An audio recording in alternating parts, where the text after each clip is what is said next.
Last week, we learned about what Jesus said about those that are peaceful and who are persecuted for sharing Christ's love around the world.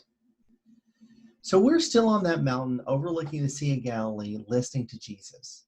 So let's open our Bibles to the book of Matthew and turn to chapter 5, and let's read verses 11 and 12 together.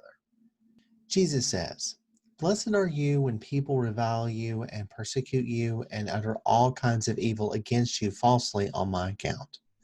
Rejoice and be glad, for your reward is great in heaven.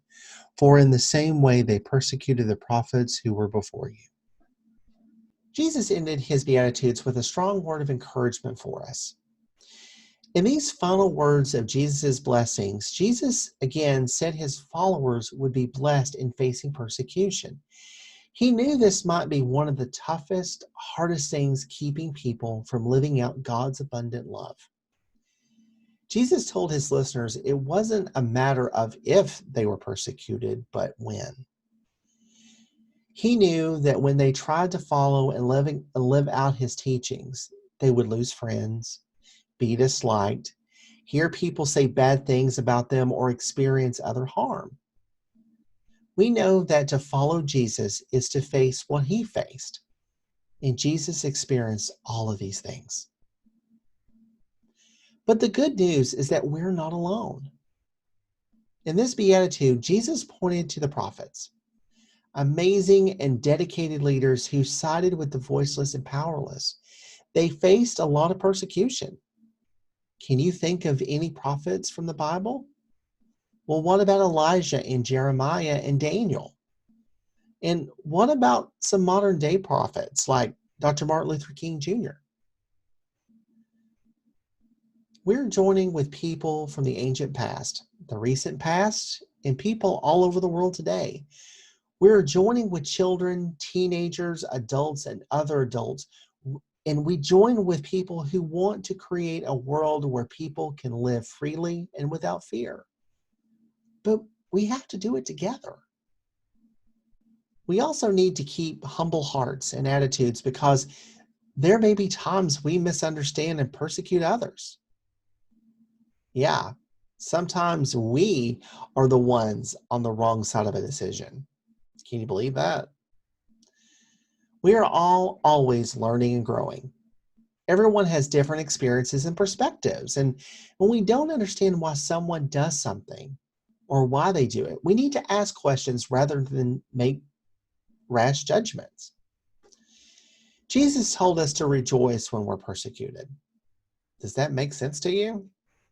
Do you rejoice when people misunderstand you or say mean things to you? It's not easy. But Jesus reminded us that when we make brave choices, even if they're unpopular choices, we are creating a world that looks more like God's home. We also have a whole family of faith who is with us. People who followed God thousands of years ago, and people today who are with us as we follow in faith. And that's worth celebrating. Together, we've been on this mountain with Jesus to learn and grow. Look at all we've discovered. We shared about God's heart, a heart of never-ending mercy and love. We've explored what God's kingdom looks like, the way the world can work when we create communities of justice and peace. We've talked about God's promises of abundance. You know, there's more than enough. And even when we're told that there isn't enough, we've grown more in who we are, beloved children of God.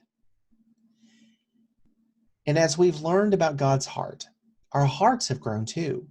We've experienced God's blessing to be happy in the fullest sense, not in the way the world gives. We have opened our hearts and our minds to the way Jesus has shown us how to live. Gentleness, humility, mercy, and love are what makes us powerful. When tears and harshness and persecution happens, Jesus knows what all of that feels like. And we support one another through every step of the journey because we are part of a team of peacemakers, using our voices and what power we have to bring justice in the world. Even if we are misunderstood sometimes, we find joy when we disrupt systems that hurt people and when we create new, fairer ones.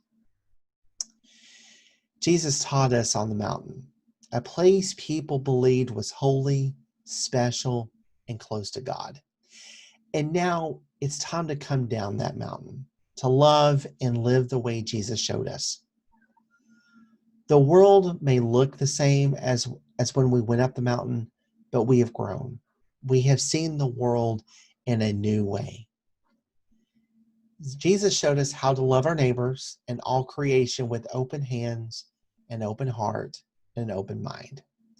And Jesus said we are blessed when we feel when the world acts on behalf of those in need, and receive help when we are in need.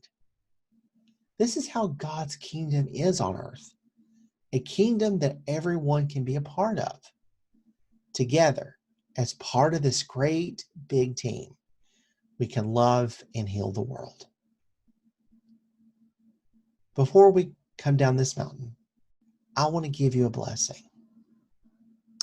May God bless you on the journey of faith as we partner together to bring God's kingdom to earth. Amen.